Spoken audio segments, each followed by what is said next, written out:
Transcription number 5. The Industrial Policy Resolution of 1948 was good so far as it went.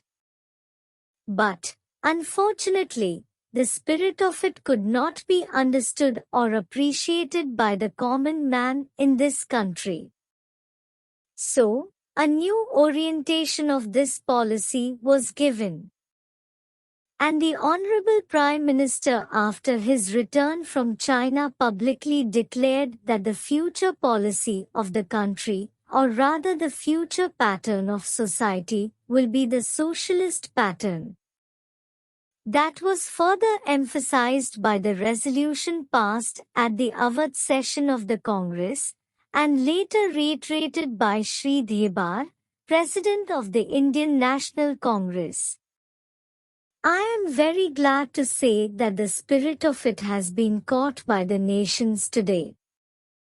If I may say so, the nation has taken up the challenge for securing the socialist pattern of society. It behoves all sections, both inside this house as well as outside, without having mutual recriminations, to try and propagate, in a sincere manner, and establish the socialist pattern of society indicated by the statements of the great leaders of our country. It may be relevant and pertinent if I refer to a few sentences from the memorandum presented. On the 4th June 1939 by our Prime Minister, who was the chairman of the All India Planning Committee, which came into existence when there was provincial autonomy in the provinces.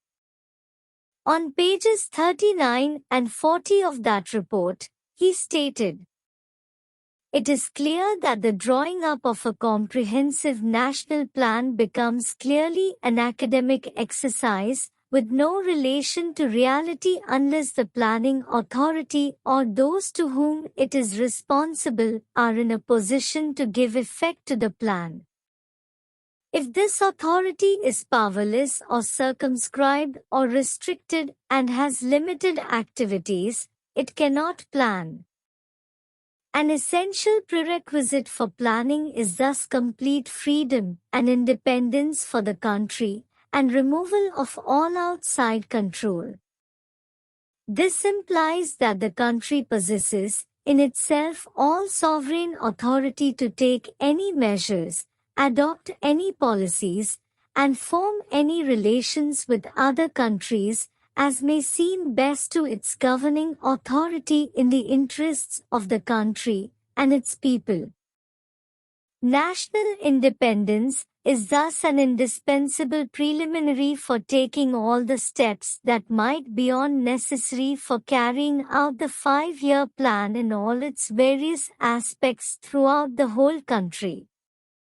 At the present moment, it is clear that not only have we in India no national independence, but we are hedged in and obstructed by numerous restrictions, limitations, safeguard and reservations which block the path to planning and progress. Our plan for national development must, therefore, be drawn up for a free and independent India. Thanks to the sacrifices made by millions of our countrymen and countrywomen under the leadership of the father of the nation, Mahatma Gandhi, we have today secured complete sovereign political independence at a time when the nations of the world were engaged in the bitterest struggle using all the weapons of destruction. If, therefore, we have secured political independence during the period of a quarter of a century, it should not be difficult, especially when we are today masters in our own country, to secure a socialist pattern of society, as has already been indicated. But it requires the assistance, the propaganda, the active work of all those who are interested in this. I am sure so long as my honorable friends, the minister, the deputy minister, and the other minister, who represent the Commerce and Industry Ministry can give us an assurance that the capitalist pattern would be avoided. Some of us who believe in a cent% socialist democracy give an undertaking that certainly totalitarian policy will not be introduced in this country. Because we have believed all along during the fight that we have given to the British government when we secured political independence, that we shall try to maintain democracy undiluted, and a socialist democracy at that. I am absolutely certain that in this country of ours, liberty of thought, liberty of speech, and liberty of action will be guaranteed to every citizen to express his views in the manner he pleases. Therefore, I assure my honorable friend that so long as we do not, in the garb of a socialistic pattern, support a capitalist system, India will stand 100% for a socialist democracy. Now, luckily for us, the fundamental rights of the Constitution have declared that a citizen would be assured of many of the social amenities which will give reasonable comfort from the womb to the grave.